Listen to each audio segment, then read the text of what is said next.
Bien, bonjour à tous. Aujourd'hui, j'avais envie de vous parler plus d'un sujet en particulier que je trouve assez présent, qui revient souvent même, qu'on peut avoir des belles discussions là-dessus, moi aussi je me mets à réfléchir là-dessus, poser des questions. Tu sais, des fois, on veut mieux comprendre le fonctionnement de la vie et tout, puis ça va être sur le jugement aujourd'hui. Je vais vous parler de ça. Je vous laisse découvrir. Allons-y. Fait que jugement, hein, il vient beaucoup de choses quand on juge. Si j'y vais plus, plutôt que d'aller dans la notion régulière qui, souvent, on y va plus avec une perspective de juger quelqu'un de quelque chose en particulier, on va y aller avec la base, c'est quoi le jugement? Une façon logique, le jugement est un peu comme un mouvement scientifique en quelque sorte, parce que le jugement permet de juger, que ce soit les distances, d'évaluer finalement une distance ou de préjuger une distance. C'est un peu comme les travailleurs de la construction font. 1 pouce, 2 pouces, tu sais, les pouces sont souvent utilisés parce qu'on n'a pas besoin d'une précision parfaite, à peu près 1 pouce. Et voilà, tu sais, ça varie d'un quart. C'est justement qu'est-ce qu'on recherche. Fait que c'est un peu ça, ça c'est une forme de jugement. Et le jugement, évidemment, c'est aussi associé à nos croyances.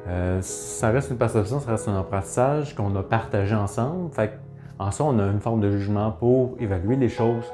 Les distances, les grandeurs, le poids, et ainsi de suite. C'est tout un jugement en soi.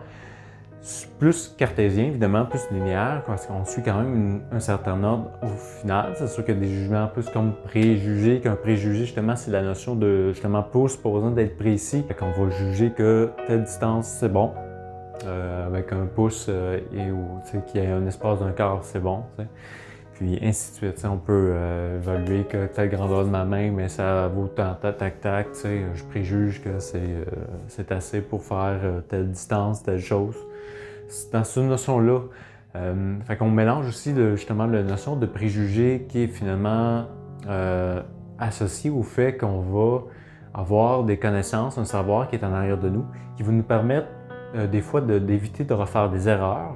Mais des fois, ça peut être juste par peur d'éviter de recréer certaines situations par peur. La situation va plus se créer tout simplement comme elle était avant si on commence à se libérer de toutes nos peurs. Puis quand on en a, c'est dans les faire bouger ou de les observer déjà pour commencer à les travailler. Mais là, le jugement, c'est ça, le préjugé, va nous amener à évaluer que telle situation va nous amener vers tel problème ou telle chose, à faire très attention parce que le préjugé, justement, c'est associé oui, à des croyances que c'est tel type de personne, par exemple, parce que souvent, le préjugé, on va parler de souvent de personnes, jugement, toujours envers les personnes plus qu'envers les choses en général, plus le côté cartésien. On va préjuger que la personne est de type, peut-être colérique, alcoolique, ou tu sais, juste parce qu'elle est habillée d'une certaine façon, parce qu'elle marche d'une certaine façon, on va évaluer certaines choses. Quelqu'un qui marche comme, on va dire qu'en premier lieu, ben, il est sous.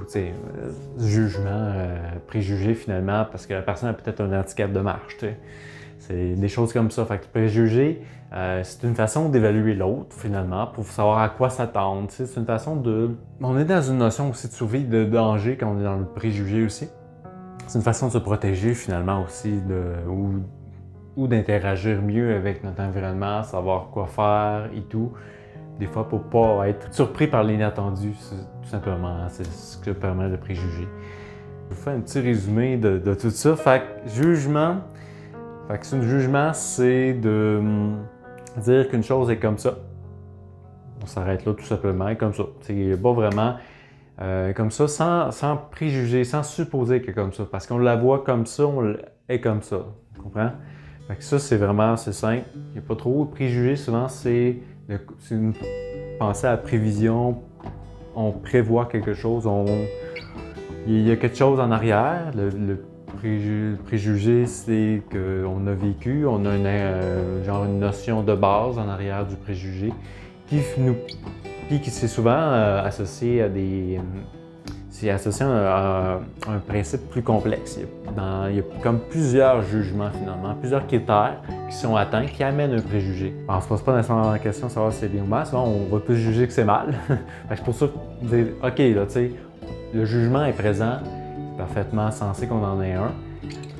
De l'observer, de voir est-ce que c'est bénéfique pour moi, est-ce que ça m'apporte du bien là-dedans, puis s'arrêter là, regarder ça dans la simplicité.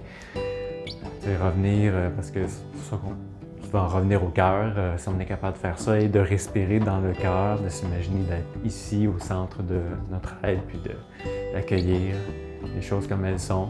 Aller vers la pleine maîtrise de soi, comme plusieurs maîtres ou personnes que vous avez pu côtoyer dans votre vie en général, pour emmener finalement à faire un jugement sans être dans le préjugé, toujours être dans le jugement, observer une chose, le juge comme elle est dans le moment présent, parce qu'on sait que tout peut se transformer et changer au quotidien. Ce qui fait un beau tour de ce sujet aujourd'hui. Je vous dis donc bonne semaine, à bientôt et au plaisir, au revoir.